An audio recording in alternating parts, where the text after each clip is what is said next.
Good morning from Puri. যদিও আজকের সকালটা খুব একটা গুড ছিল না, কারণ আজকের সকালটা মন খারাপের সকাল। কারণ আজ আমাদের বাড়ি ফেরার দিন ছিল পুরী থেকে। দুদিন বেশ মেঘলা ওয়েদার ছিল, ভীষণ ভালো ওয়েদার ছিল, কিন্তু আজ সকাল থেকে একদম রোদ ঝলমলে একটা দিন। আর ভীষণভাবে রোদটা আমাদের কষ্ট দিচ্ছিল বই কি। যাই হোক, একটা নতুন ইনফরমেশান দিয়ে রাখি, যেটা আমার আগে এক্সপিরিয়েন্স ছিল না। সেটা হচ্ছে, আমরা বাড়ি ফিরছিলাম, শুক্রবার ছিল সেদিন। তো শুক্রবার কিন্তু পুরীতে সমস্ত দোকানপাট, বাজার, সমস্ত কিছু বন্ধ থাকে। এটার জন্য কিন্তু অনেক রকম অসুবিধার মধ্যেও পড়তে হতে পারে। যারা পুরী যাবে তারা কিন্তু একটু সাবধান হয়ে নিও। যাই হোক, আমরা ফিরছিলাম আবার ফেরার দিনের মতন করেই। আমরা ঠিক স্বর্গদ্বারের সামনে যেখানে বাসগুলো দাঁড়ায়, ওখান থেকে আবার বাস ধরে নিয়েছিলাম স্টেশন যাব বলে। এটাই সবচেয়ে কম খরচের ছিলাম, কারণ আমরা ফিরছি বন্দে ভারতে। আমরা চলে এসেছি, আমার কাছে একটা আলাদাই ব্যাপার, বাড়ি ফেরার পালা। এখন আমরা পুরী স্টেশনে ট্রেনের জন্য অপেক্ষা করছি। তোমার কিছু বলার আছে? কেমন লাগলো যোগুদাদার কাছে এসে? যোগুদাদার কাছে এসে খুব ভালো লাগলো। যোগুদাদাকে রিকোয়েস্ট করে যাচ্ছি, তোমাদের পন্ডাদের রিকোয়েস্ট করো, আর পারলে জিলাপির মতো বাজারগুলো লেখাগুলোর সঙ্গে একটা বাংলা ইংরেজিতে লেখা দেবো। পন্ডাগুলোকে একটু সৎ করে দিও প্লিজ। পন্ডাদের উৎপাদ আর নেওয়া যাচ্ছে না, যেখানেই যাচ্ছি পন্ডাদের উৎপাদ।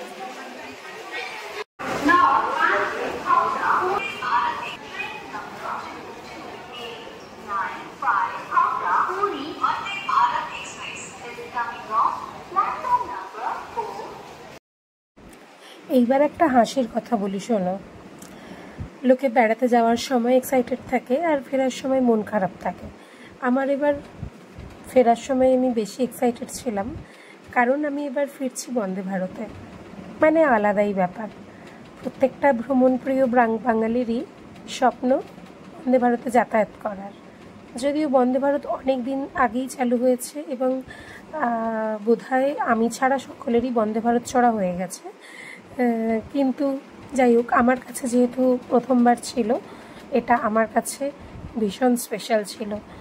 স্বপ্ন তো সবাই দেখে, কিন্তু মধ্যবিত্ত পরিবারের স্বপ্নগুলো পূরণ করতে অনেকটা টাইম লেগে যায়। যাই হোক, ট্রেন একদম রাইট টাইম ছেড়েছিল, আর ট্রেনে ওঠার সঙ্গে সঙ্গেই পেপার, জলের বোতল পেয়ে গেছিলাম। তার কিছুক্ষণ পরেই চলে এলো লাঞ্চ। লাঞ্চে ছিল ডাল, আর তারপর একদম ঘরোয়া পদ্ধতিতে চিকেন কষা, আর তারপর ছিল ভাত, তারপর একটা ভাজা, কারি পাতা জিরা টিরা দিয়ে একটা ভাজা, আর ছিল দুটো পরোটা।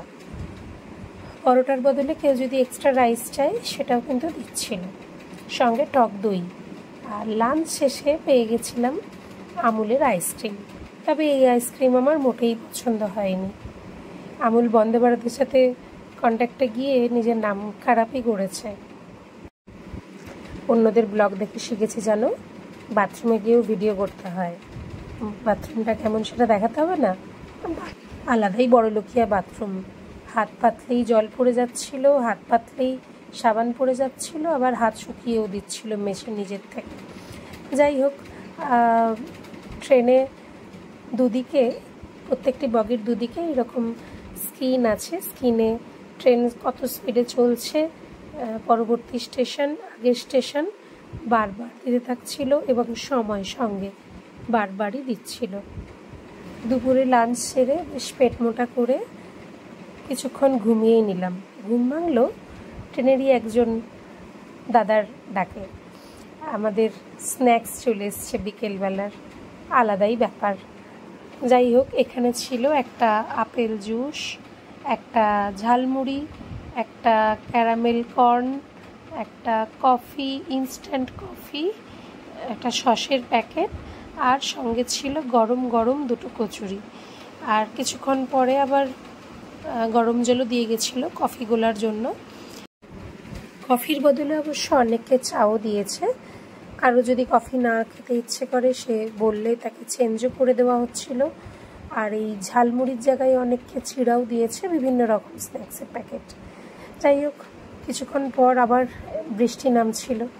বৃষ্টি দেখতে দেখতে একদম টাইমে, বা বলা ভালো টাইমের কিছুক্ষণ আগেই আমরা পৌঁছে গেলাম খড়গপুর। আর এইভাবে আজকের মতন আমাদের জার্নি শেষ হলো। সঙ্গে শেষ হলো আমাদের পুরী বেড়ানোর গল্প। আবার আসছি নতুন কোনো বেড়ানোর গল্প নিয়ে খুব তাড়াতাড়ি। ততদিন ভালো থেকো, সুস্থ থেকো, আনন্দে থেকো আর ঘুরতে থেকো। আমার ভিডিও ভালো লাগলে লাইক করে দিও, আর চ্যানেলটা সাবস্ক্রাইব করে দিও। আর ঘুরতে যাওয়া সংক্রান্ত নতুন নতুন ছবি ইনফরমেশন পেতে ফেসবুকে বাউন্ডুলে পেজটা ফলো করে দিও। টাটা।